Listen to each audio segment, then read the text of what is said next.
والعاقبة للمتقين وأصلي وأسلم على المبعوث رحمة للعالمين.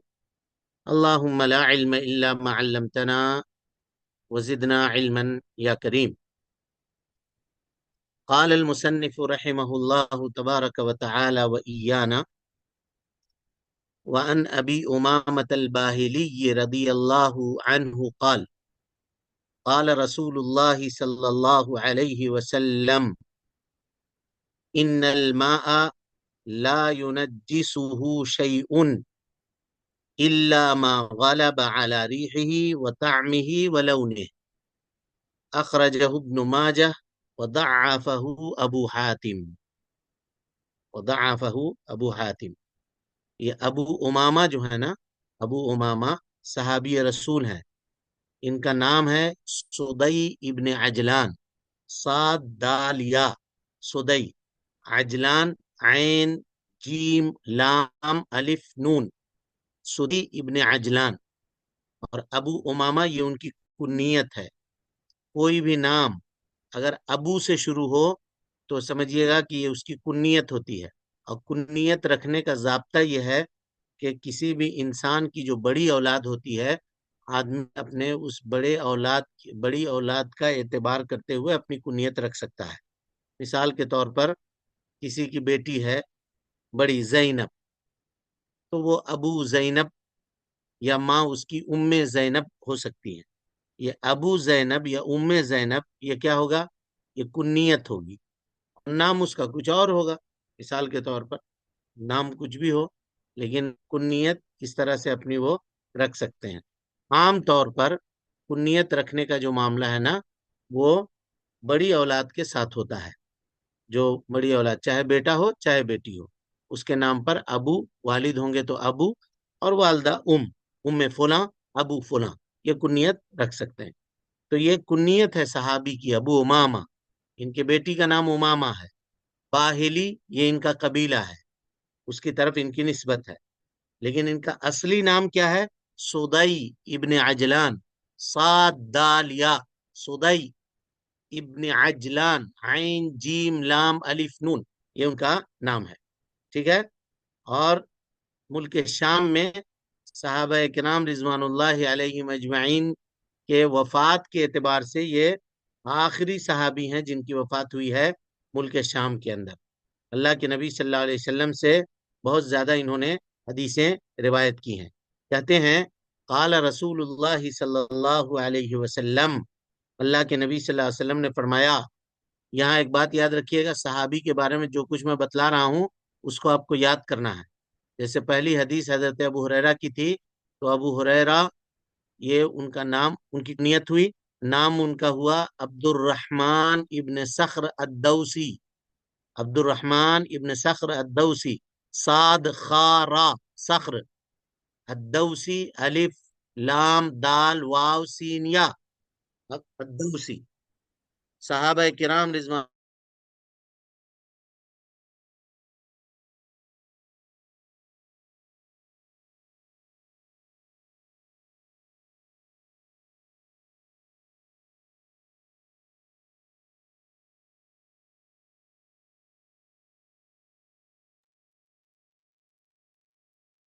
ایک آپ کی آواز نہیں آ رہی ہے.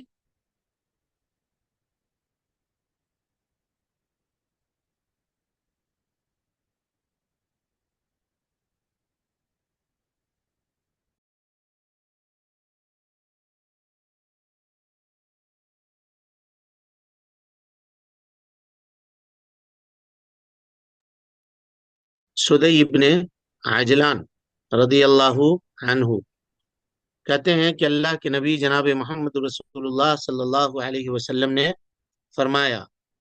کیا کہا نبی صلی اللہ علیہ وسلم نے؟ ان الماء لا ينجسه شيء الا ما غلب على ريحه وطعمه ولونه. پانی کو کوئی بھی چیز ناپاک نہیں کر سکتی مگر وہ چیز اس کے اوپر غالب ہو جائے. کس پر؟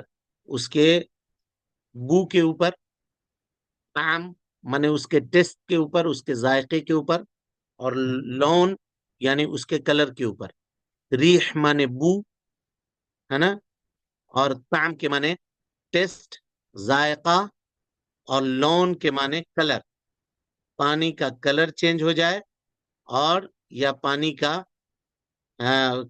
کے اندر بدبو پیدا ہو جائے، یا پانی کا کیا ہو جائے، کلر بدل جائے، اس کا رنگ بدل جائے، تو ایسی صورت میں وہ پانی کیا ہو جائے گا، ناپاک ہو جائے گا، وہ پانی ناپاک ہو جائے گا۔ اب یہ بتلائیے کہ پانی میں اگر آٹا گر جائے، آٹا گر جائے پانی میں، تو وہ پانی ناپاک ہوگا کہ پاک ہوگا؟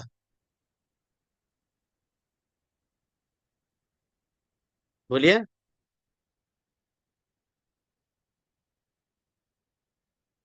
سارے لوگ بند ہیں؟ سر پاک رہے گا، پاک ہوگا۔ پھر پاک پاک ہوگا، رہے گا سر پانی۔ لیکن آٹا کے گرنے کی وجہ سے اس کا کلر تو چینج ہو جائے گا۔ جی سر، آٹا تو پاک رہے گا، اور پاک رہے گا سر۔ پاک رہے گا وہ پانی، لیکن پاک کرنے والا نہیں ہوگا۔ پاک کرنے کی صلاحیت کم ہو جائے گی اس میں، بس پانی کو حاصل نہیں کر سکیں گے، سارے لوگوں کو بند پانی کر پاک۔ دیجیے، بند کر دیجیے سارے لوگوں کو۔ ہاں، تو اس سے یہ پتا چلا کہ پانی میں جو چیز گر رہا ہو اور جو اس کے رنگ اور بو اور اس کے مزہ کے اندر تبدیلی پیدا کر رہا ہو، وہ ناپاک چیز ہونا چاہیے۔ سارے لوگ اپنا آڈیو میوٹ کر دیں۔ وہ ناپاک چیز ہونا چاہیے۔ اگر کوئی پاک چیز گر کر کے پانی کے رنگ میں، اس کے بو میں اور اس کے مزہ میں تبدیلی کر دیتی ہے، یا وہ چیز بدل دیتی ہے، تو وہ ناپاک نہیں ہوگی، یہی نا؟ بولیے۔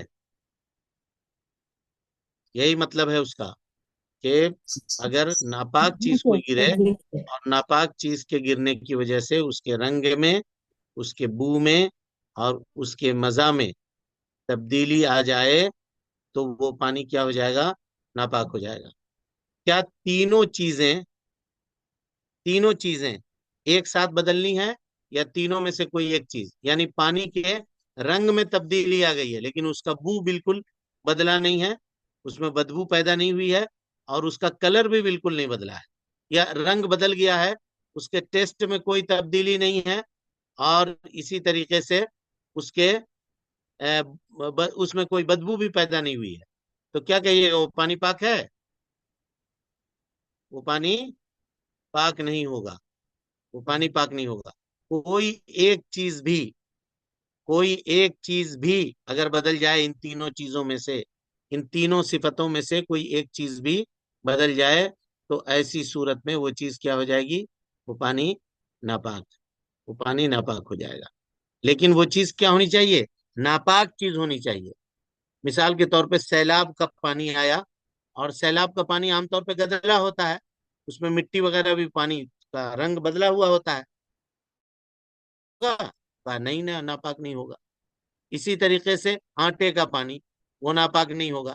دال کا پانی، وہ ناپاک نہیں ہوگا۔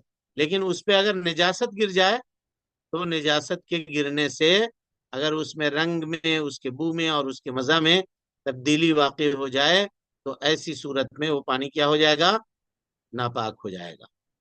تو اب اس سے یہ پتا چلا کہ اگر کوئی آدمی اپنے کسی تالاب کے اندر، مثال کے طور پہ کوئی تالاب ہے یا سنٹیکس، آپ سمجھ لیجئے پانی کا ٹنکی ہے، اس پہ کسی نے مرا ہوا چوہا پایا، چوہا مرا ہوا ہے، لیکن نہ تو اس میں پانی میں بدبو ہے، نہ پانی کے تبدیلی ہوئی ہے، کچھ بھی نہیں ہوا، تو وہ پانی پاک رہے گا کہ ناپاک رہے گا؟ تو وہ پانی پاک رہے گا۔ پانی کیا رہے گا، پاک رہے گا، وہ ناپاک نہیں ہوگا۔ لیکن اگر یہی پانی کم ہو، یعنی ایک بالٹی پانی ہو، سنٹیکس میں مثال کے طور پہ 1000 لیٹر پانی ہے، تو ایسی صورت میں وہ پانی پاک رہے گا۔ لیکن اگر پانی ایک بالٹی ہے اور اس میں اگر چوہا گر گیا اور یہ ہو گیا، تو پھر وہ ناپاک ہو جائے گا۔ وہ اس کے بعد کی حدیث آئے گی، تو وہاں یہ بات آپ کو بہتر طریقے سے سمجھ میں آئے گی، اور وہاں پر اس کی ہم تشریح آپ کے سامنے کریں گے کہ اگر پانی کم ہے تو اس پہ اگر ایک قطرہ بھی نجاست گر جائے، پیشاب کا چھینٹا بھی پڑ گیا بالٹی میں، اور پانی ایک بالٹی ہی ہے، تو ایسی صورت میں نہ تو اس کے رنگ میں تبدیلی ہوئی ہے، نہ اس کے بو میں تبدیلی ہوئی ہے، نہ اس کے ٹیسٹ میں تبدیلی ہوئی ہے، لیکن وہ پانی کیا ہو جائے گا؟ ناپاک ہو جائے گا، اس لیے کہ پانی کم ہے، پانی کم ہے۔ لیکن پانی اگر زیادہ ہے، مثال کے طور پہ 1000 لیٹر ہے، یا اس کی مقدار کتنی ہے، یہ پھر ہم آئندہ کے درس میں آپ کے سامنے بتلائیں گے، جب اس کی بات کی روایت کو آپ پڑھیے گا تو۔